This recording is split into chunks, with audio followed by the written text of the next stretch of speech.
بسم اللہ الرحمن الرحیم۔ شروع اللہ تعالیٰ کے بابرکت نام سے جو بڑا مہربان نہایت رحم فرمانے والا ہے۔ السلام علیکم پیارے بچوں، کیسے ہیں آپ سب؟ امید کرتی ہوں کہ آپ اپنا بھی اور اپنی فیملی کا بھی خیال رکھ رہے ہوں گے۔ بحریہ ماڈل اسکول PNAD ماڑی پور کراچی پرائمری ونگ کلاس ہوئے، اور آج کا ہمارا لیکچر نمبر ہے 3۔ تو بچوں، میں آپ کی اسلامیہ ٹیچر مس قمرالنساء۔ تو آج کے ٹاپک کی طرف آتے ہیں۔ آج کا ہمارا ٹاپک ہے ارکان اسلام۔ ارکان اسلام کیا ہیں وہ آج ہم پڑھیں گے۔ پیارے بچوں، ہمارے پیارے نبی حضرت محمد صلی اللہ علیہ وآلہ وسلم نے ہمیں بہت سی چیزیں سکھائی ہیں، ہماری زندگی کے حوالے سے بہت سی چیزیں ہمیں سکھائی گئیں۔ ان میں کیا چیزیں ضروری ہیں وہ ہم دیکھتے ہیں۔ ان چیزوں میں سب سے اہم چیز اسلام کے 5 ارکان ہیں۔ کیا آپ کو معلوم ہے کہ وہ 5 ارکان کون کون سے ہیں؟ تو بچوں، ہم ارکان اسلام کے بارے میں ہم پڑھیں گے پہلے کہ سب سے فرسٹ نمبر پر کون سا ارکان ہے۔ تو ارکان اسلام میں جو 5 ارکان ہیں، ان میں سب سے پہلے نمبر پر جو ارکان ہے وہ ہے شہادت، یعنی گواہی دینا۔ کس بات کی گواہی دینا؟ کہ اللہ تعالیٰ ایک ہے اور اللہ تعالیٰ کے سوا کوئی معبود نہیں، یعنی کہنا اشہد ان لا الہ الا اللہ واشہد ان محمدن عبدہ ورسولہ۔ میں گواہی دیتا ہوں کہ اللہ کے سوا کوئی عبادت کے لائق نہیں، اور میں گواہی دیتا ہوں کہ حضرت محمد صلی اللہ علیہ وآلہ وسلم اللہ کے بندے اور رسول ہیں۔ اس بات کی گواہی ارکان اسلام کا پہلا رکن ہے۔ ارکان اسلام کا دوسرا رکن کیا ہے وہ ہم پڑھیں گے اب، کہ اسلام کا دوسرا رکن کیا ہے۔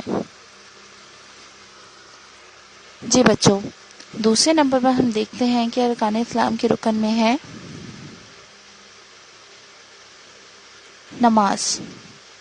نماز کو صلاۃ بھی کہا جاتا ہے۔ صلاۃ یعنی نماز۔ نماز ہم دن میں کتنی مرتبہ پڑھتے ہیں؟ سب بچوں کو معلوم ہوگا کہ دن میں ہم 5 مرتبہ نماز ادا کرتے ہیں، یعنی روزانہ دن میں 5 وقت کی نماز ادا کرنا ہمارا ارکان اسلام کا دوسرا رکن ہے۔ نماز کو دین کا ستون کہا گیا ہے، اور قیامت کے روز سب سے پہلے نماز کے بارے میں سوال ہوگا، یعنی کہ قیامت کے روز جب ہم سے پوچھ کی ہوگی تو سب سے پہلے نماز کا سوال ہوگا۔ تیسرا رکن کیا ہے؟ صوم۔ صوم کا مطلب کیا ہے؟ روزہ۔ جیسے کہ رمضان کے مہینے میں ہم روزے رکھتے ہیں، تو یہ ہمارا اسلام کا تیسرا رکن ہے، یعنی ماہ رمضان کے روزے رکھنا روزہ گناہوں سے بچنے کے لیے ڈھال کا کام دیتا ہے، اور ہمیں اپنے غریب اور محتاج بھائیوں کی بھوک اور پیاس کا احساس دلاتا ہے۔ اب روزہ رکھنے کے بعد ہم اپنے آپ کو گناہوں سے بچنے کے لیے کوشش کرتے ہیں کہ ہمیں جھوٹ نہیں بولنا، ہمارے ہاتھ سے ہماری زبان سے کوئی برا کام نہ ہو، ہم اس بات کا خیال رکھتے ہیں۔ چوتھا رکن اسلام کا ہے زکوٰۃ دینا۔ اب زکوٰۃ دینا کیا ہے اس کے بارے میں ہم دیکھتے ہیں۔ اچھا، سب سے پہلے یہاں پہ یہ بات میں بتانا چاہوں گی، زکوٰۃ کون سے مہینے میں دی جاتی ہے؟ تو زکوٰۃ رمضان کے مہینے میں دی جاتی ہے، یعنی اللہ کی راہ میں اپنے مال میں سے خرچ کرنا۔ زکوٰۃ دل میں غریبوں کے لیے محبت اور ہمدردی کا جذبہ پیدا کرتی ہے، اور ہر مالدار پر فرض ہے، یعنی کہ جس کے پاس مال ہے اس پر دوسروں کو دینے کے لیے فرض ہے۔ اسلام کا 5واں رکن کیا ہے؟ حج۔ حج کے بارے میں جیسے آپ سب بچے جانتے ہوں گے کہ حج کہاں کیا جاتا ہے، یعنی اللہ کے گھر کا حج کرنا۔ اللہ کا گھر مطلب خانہ کعبہ۔ حج ہر اس انسان جو صحت مند ہو اور مالی اعتبار سے اللہ تعالیٰ کے گھر جانے کی طاقت رکھتا ہو پر زندگی میں ایک بار فرض ہے، یعنی کہ وہ انسان جو بالکل صحت مند ہو، یعنی کہ بیمار نہ ہو اور مالی اعتبار سے ان کے اس کے پاس مال دولت بھی ہو تو وہ زندگی میں ایک بار اس پر فرض ہے کہ وہ حج کرے۔ تو بچوں چلیے ہم اسلامت کی کتاب کی طرف آتے ہیں۔ تو سب بچے اپنے سامنے اسلامت کی کتاب کھول کر رکھیں، اور جب میں ریڈنگ سٹارٹ کروں تو میرے ساتھ ساتھ ریڈنگ شروع کریں سب۔ ارکان اسلام۔ مقصد ارکان اسلام کا تعارف کروانا۔ بچوں اسلام وہ واحد مذہب ہے جو ساری دنیا کے لیے امن اور سلامتی کا پیغام ہے۔ اسلام ہمیں دنیا کے ہر موضوع، ہر رشتے کے بارے میں مکمل معلومات دیتا ہے۔ یہ ایسا مذہب ہے جو ہمیں محبت، بھائی چارہ، رحم دلی، امن و سلامتی، تمیز، تہذیب، غرض سب کچھ سکھاتا ہے۔ یعنی اسلام میں ہمیں ہر ایک چیز کے بارے میں سکھایا گیا ہے۔ اللہ تعالیٰ فرماتا ہے اللہ کے نزدیک دین صرف اسلام ہے۔ اسلام کے 5 ارکان ہیں جن پر اسلام کی عمارت کھڑی ہے، یعنی یہ ارکان اسلام کی عمارت کے ستون ہیں۔ جیسے کہ آپ دیکھتے ہیں ایک کمرے کے لیے سب سے پہلے دیواروں کا موجود ہونا ضروری ہے۔ دیواریں نہ ہوں تو کمرہ کسی بھی طرح مکمل نہیں ہو سکتا۔ جس طرح کوئی بھی عمارت بغیر ستونوں کے کھڑی نہیں ہو سکتی، بالکل اسی طرح اسلام کی عمارت ان 5 ارکان کے بغیر نامکمل ہے، اور ان ارکان پر عمل کیے بغیر ہمارا ایمان مکمل نہیں ہو سکتا۔ ان ارکان کی تفصیل یہ ہے۔ سب سے فرسٹ نمبر پر ارکان ہے کلمہ طیبہ۔ اسے پڑھ کر ہم نہ صرف زبان سے بلکہ دل سے بھی اقرار کرتے ہیں کہ اللہ تعالیٰ کے سوا کوئی عبادت کے لائق نہیں، اور محمد صلی اللہ علیہ وسلم اللہ کے رسول ہیں۔ بچوں دوسرے صفحے پر آ جائیے۔ نمبر 2 پر نماز۔ یہ ایک عبادت ہے جو ہم اللہ تعالیٰ کی نعمتوں کا شکر ادا کرنے کے لیے دن رات میں 5 مرتبہ کرتے ہیں۔ یعنی کہ نماز ہم دن میں 5 مرتبہ پڑھتے ہیں، تو یہ ہمارے اسلام کا دوسرا رکن ہے۔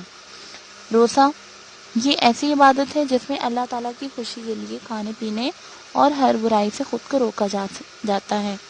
یعنی کہ ہم سحری کرتے ہیں اور افطاری کرتے ہیں، اس کے علاوہ سارے دن میں ہم اللہ کی خوشی کے لیے کھانے پینے سے دور رہتے ہیں اور خود کو ہر برائی سے بھی دور رکھتے ہیں کہ ہم کوئی جھوٹ نہ بول سکیں، ہمارے سے کوئی گناہ نہ ہو، اور زیادہ سے زیادہ ہم اللہ تعالیٰ کی عبادت میں خود کو مصروف رکھیں۔ روزے سال میں ایک بار رمضان کے مہینے میں فرض کیے گئے ہیں۔ نمبر 4 پر ہے زکوٰۃ۔ یہ کچھ مخصوص رقم ہے جو صرف مالدار لوگ سال میں ایک بار اپنے غریب مسلمان بھائیوں کے لیے ادا کرتے ہیں۔ نمبر 5 حج۔ یہ بھی ایک خاص عبادت ہے اور زندگی میں ایک بار کرنا ضروری ہے۔ یہ تمام ارکان ہر مسلمان مرد اور عورت پر فرض ہیں، اور ان کو پورا کرنے والا سچا مسلمان کہلاتا ہے۔ تو آپ کو سوچنے کے لیے یہاں پہ ایک آنسر دیا گیا ہے، سچا مسلمان بننے کے لیے کیا کرنا چاہیے؟ تو سچا مسلمان بننے کے لیے ہمیں کیا کرنا ہے آپ کو اس چیپٹر کے بعد سمجھ آ جائے گا۔ اب ہم اپنی مشق کی طرف آتے ہیں۔ مشق میں ہمارے پاس پہلے سوال موجود ہیں۔ سوال نمبر 1، اسلام ہمیں کیا سکھاتا ہے اور اسلام کے بارے میں اللہ نے کیا فرمایا ہے؟ نمبر 2، کلمہ، نماز اور روزے کے بارے میں آپ کیا جانتے ہیں؟ مختصر لکھیے۔ سوال نمبر 3، زکوٰۃ اور حج کے بارے میں مختصر لکھیے۔ آگے ہم صحیح غلط کی طرف آتے ہیں۔ مندرجہ ذیل جملوں پر صحیح یا غلط کا نشان لگائیں۔ نمبر 1، نماز دن میں 5 بار ادا کی جاتی ہے۔ نمبر 2، زکوٰۃ میں کھانے پینے اور ہر برائی سے بچتے ہیں۔ نمبر 3، روزے رمضان کے مہینے میں فرض کیے گئے ہیں۔ نمبر 4، حج زندگی میں 2 بار کرنا ضروری ہے۔ تو بچوں آپ نے یہ مشق کا کام، صحیح غلط کا کام بک پر کمپلیٹ کرنا ہے۔ اگلے صفحے پر ہم آئیں گے۔ تصویر دیکھ کر نیچے دی گئی جگہ میں لکھیے کہ یہ کون سا رکن ہے۔ سب سے پہلے نمبر پر ہمیں کلمہ نظر آ رہا ہے پکچر میں، اس کے سامنے آپ کو جگہ دی گئی ہے لکھنے کے لیے۔ نمبر 2 پر ہم ایک ہاتھ سے دوسرے ہاتھ میں کوئی چیز دی جا رہی ہے۔ نمبر 3 پر نماز پڑھی جا رہی ہے۔ نمبر 4 پہ خانہ کعبہ ہے۔ نمبر 5 پہ روزے کے حوالے سے مطلب پکچر دی گئی ہے۔ تو آپ نے یہ ساری پکچر کو دیکھتے ہوئے آپ نے اندازہ لگانا ہے اس پر آپ کون سا رکن سمجھ رہے ہیں، وہ آپ نے لکھنا ہے کہ یہ کون سا رکن ہے، اسلام کے رکن کے بارے میں لکھنا ہے۔ اب ہم اپنی کاپی ورک کی طرف آتے ہیں۔ تو بچوں سب سے پہلے آپ نے کاپی میں چیپٹر کی ہیڈنگ ڈالیں گے، چیپٹر کی ہیڈنگ ڈالنے کے بعد ہیڈنگ پیج اچھا سا تیار کریں گے. اسلام کے ارکان کے حوالے سے کوئی پکچر بھی آپ بنا سکتے ہیں پیاری سی ہیڈنگ پیج پر. سیکنڈلی آپ نے سوالات جوابات کا پیج ریڈی کرنا ہے. اچھے سے لائننگ کریں گے, مارجن لائن بالکل سیدھی لگائیں گے اور اوپر ہیڈنگ ڈالیں گے چھوٹی سی سوالات جوابات کی, ڈیٹ اور ڈے ڈالیں گے. اور سوالات جوابات کا کام نوٹس جو آپ کو اسکول سے دیے گئے ہیں تو وہاں سے آپ نوٹس میں سے سوال کے جواب کے ساتھ آپ کو دیے گئے ہیں سوال کے جواب آپ وہاں سے دیکھیں گے اور اپنی کاپی میں اتاریں گے. لکھنے کے بعد ایک بار دوبارہ چیک کریں گے اور باقی جو مشق کا کام آپ کو بتایا گیا ہے وہ آپ بک میں ہی مکمل کریں گے. کاپی پر صرف سوال جواب کا کام کیا جائے گا. تو بچوں اب میں آپ سے اجازت چاہوں گی. اللہ حافظ.